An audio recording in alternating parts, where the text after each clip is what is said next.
guys, Duncan the Highlander here. I went on an epic road trip from Maine down to South Carolina, got to train with Stephen Wonderboy Thompson, did some videos, and I went to 2 different cave systems. This is our first one, the Indian Echo Caverns. Check it out. There's even a little treasure chest with a bunch of hidden gems in it, so it's definitely worth taking a look.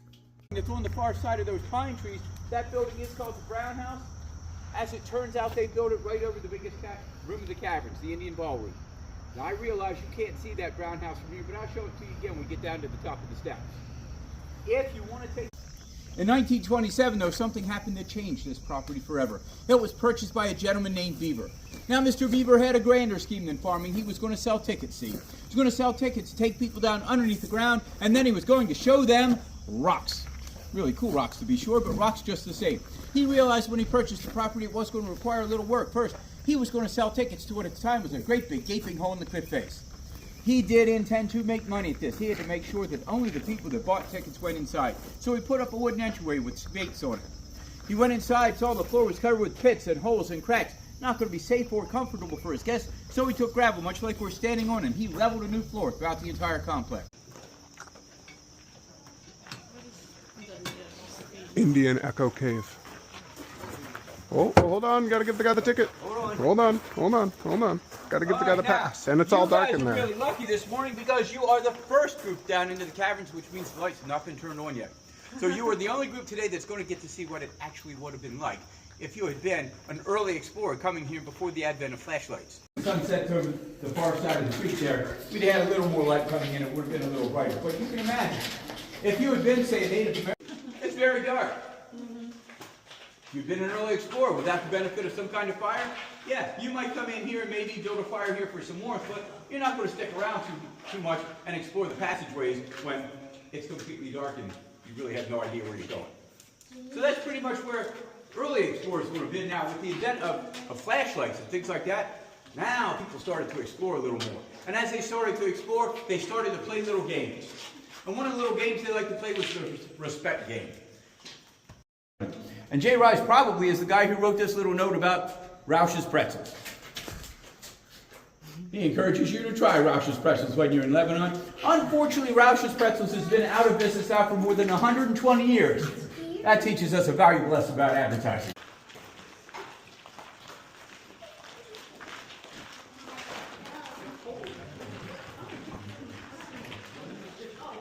Beside you, the green you're seeing on the walls and the floors is algae. It's plant life. All right, so that water is dripping to the floor, bringing its minerals with it, and when it hits the floor, it leaves its minerals behind. The building minerals form stalagmites. Again, letter G in the middle. They're growing up from the ground. From the ceiling, those are called stalactites. Now, you can remember that they're stalactites because there's a letter C in the middle of that word, stalactite.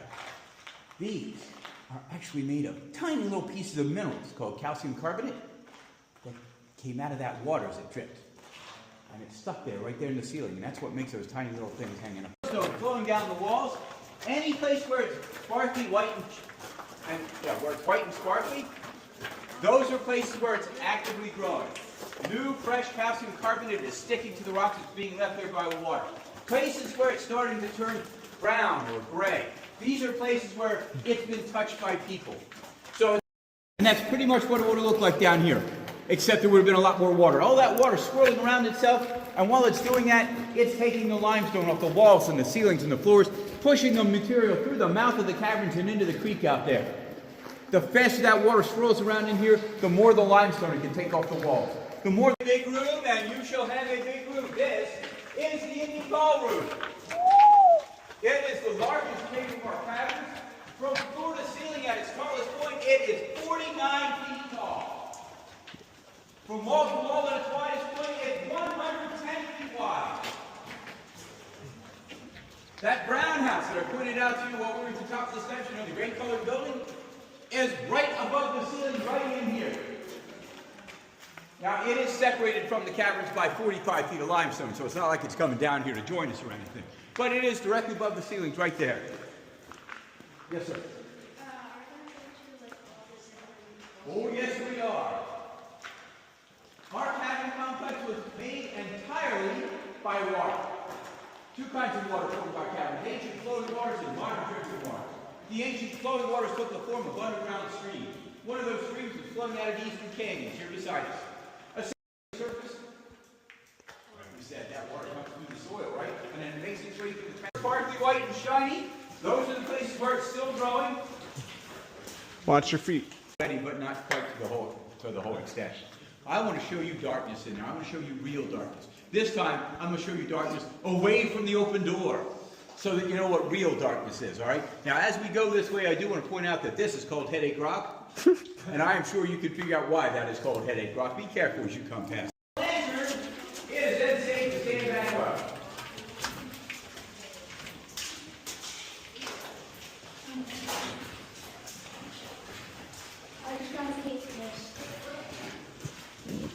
I think we all got caved kissed in that one.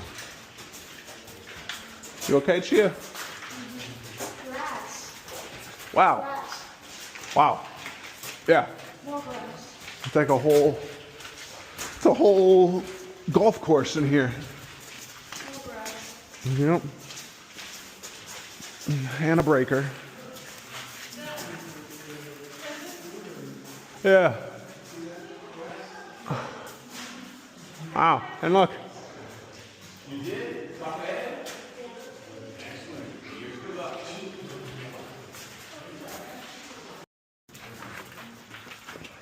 Come on in, get close together. Remember, we're all friends here. Check one of the big pieces there.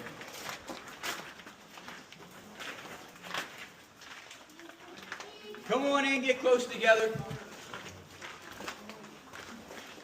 In this country today, most of us live in towns and cities.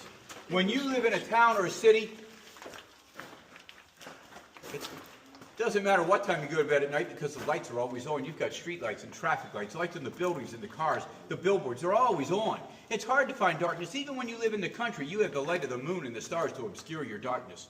But down here in the caverns, there is no such light. Once I turn these lights off, there will be no light in here, and that's why I'm going to ask you. This room, now they didn't come through the passageway we walked through, that wasn't open yet. Mr. Beaver didn't open that until 1928. So instead, they climbed up the wall in the Indian ballroom and came back here through a series of crawl spaces that brought them out way up here. That's how they came into the room. They wanted to explore, so they tried to rope around a rock up there. They started to lower themselves down to the floor. As they did that, they noticed something up here on this little ledge. On that ledge up there was a small wooden box, about 4 inches by 4 inches by 4 inches. Inside the wooden box was a handful of gemstones, a little bit of costume jewelry, a small glass vial with a liquid in it, and a handful of coins.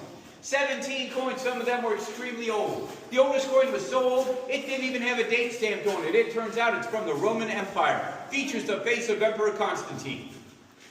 The oldest dated coin, a Moroccan coin from the year 1288.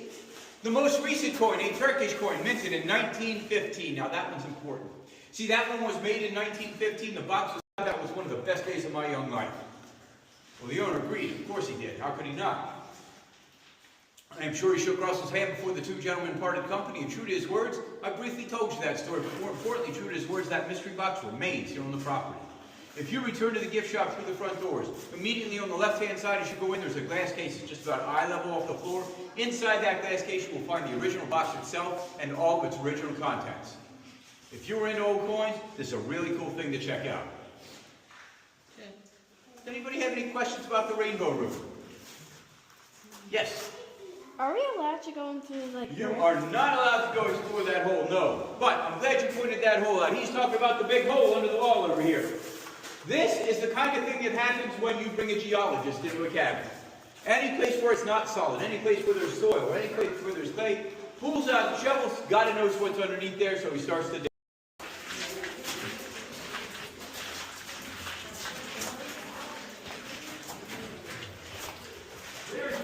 Is that whoever left it up there had to do so during that 3 or 4 year period. Now Russell and his buddies, they picked up that box, they put it in their pack and continued to explore. At the end of the day, they took the box home to Hummelstown with them. When their parents found them with this box, they got in a world of trouble for taking something that did belong to them. Their parents made them put up flyers and post them all over Hummelstown and the surrounding area. They were trying to get the owner of that box to come and pick it up. Over the years, a number of people did stop to claim the box, but none of them could describe the box or its contents. Clearly, they were not the real owners. The actual owner of that box never did show up. Now, by the 60s, the boys had all grown up. They'd grown old. Most of them had passed away. The last guy left is that Russell.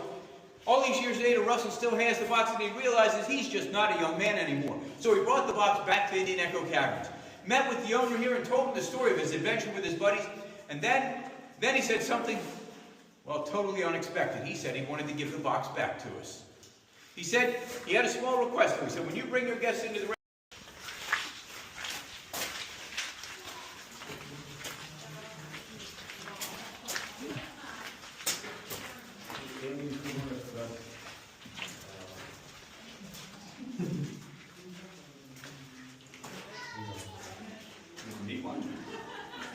No? You want to meet an alien down here? Yeah. Alright. I want you to notice how clear and beautiful the water is. It is beautiful like that because of the way the lakes fill. There's no spring or stream down here. Our lakes fill because water is by jackhammer great capacity. Before we go in though, if you look through the hole on the right hand side, that is the back of Crystal Lake where it is 6 feet deep. Yeah, that's it. And then as you come across the bridge, I want you to look underneath the bridge. That is where you will find our second lake. It is called Wedding Lake. Wedding Lake is the deepest of our natural lakes. At its deepest point, it is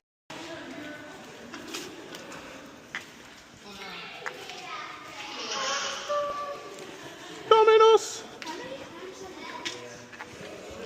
okay. Our wedding cake down here is 16 tiers, a very fancy frosting room. It goes almost the whole way up to the ceiling. Now, if you've got a cake that big you need to cut, you're going to need a fairly sizable knife, like the one that hangs there above my head. Our wedding venue is complete and ready. I know that I keep telling you Mr. Beaver was a really smart guy. When he laid out his cavern tour, he looked around his caverns, he realized there was a lot of really cool stuff here that was just high up off the floor. You wouldn't get a good look at it from down there. So in the middle of the room, he built us stairs and landings to get a better look at things. Sometimes when you look at the flowstone beyond that lake and I shine my flashlight on the lake, you can see black shadows dancing up and down across that flowstone. Those shadows are the reflection of the ripples that are coming across the surface of that water. To do that, he became a hermit so that he could commune with God and with nature. And he spent the better part of 15 years wandering Lancaster County, working his way in this general direction. In 1802, he found his way here into these caverns. When he came in here, the gravel floor wasn't here. Of course, Mr. Beaver installed that in the 1920s. So a flowstone like this that came the whole way across the floor. Remember, that's poor because water's flowing across the surface and leaving its minerals behind. Well, that makes a very wet place to try to sleep. So Mr. Wilson took his bedroll, he put it up on top of the rock ledge here. He would climb up and down using a rope ladder he had secured to the base of this stalagmite. You can still see the rope marks on it today. He pulled that rope ladder up with him every night for protection. There were no gates from the cavern entrance in 1802. Anything could come in here, bears or bobcats or other people. So to protect himself, he pulled the rope ladder up. While he lived in this room, he worked for the farmer across the creek doing odd jobs. The farmer paid him with food, clothing, and other things he might need. The farmer found Mr. Wilson to be a very dependable sort. So in 1821, when Mr. Wilson failed to show up for work, the farmer got... Read that? It's not about controlling the growth of the electric bill. It is about controlling the growth of the houses and mosses that you're not belonging to. Again, you need to be careful going down Fica? the middle of the big down the bottom. Oh, olha lá. Look at there.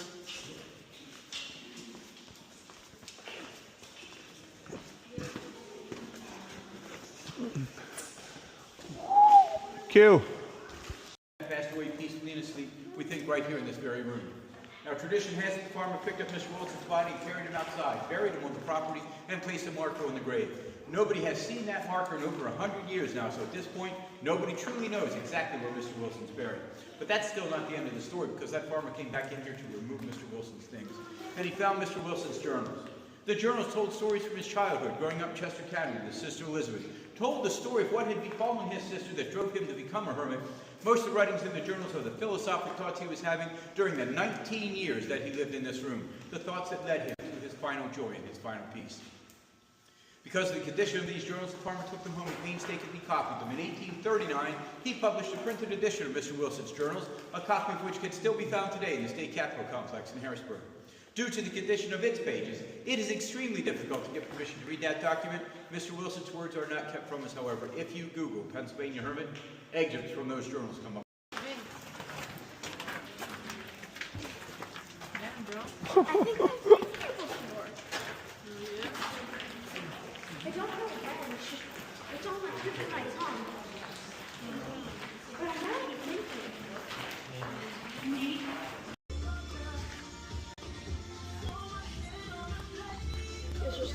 in 1950. So this box was in that cave, and it had all these coins in it. Brazil.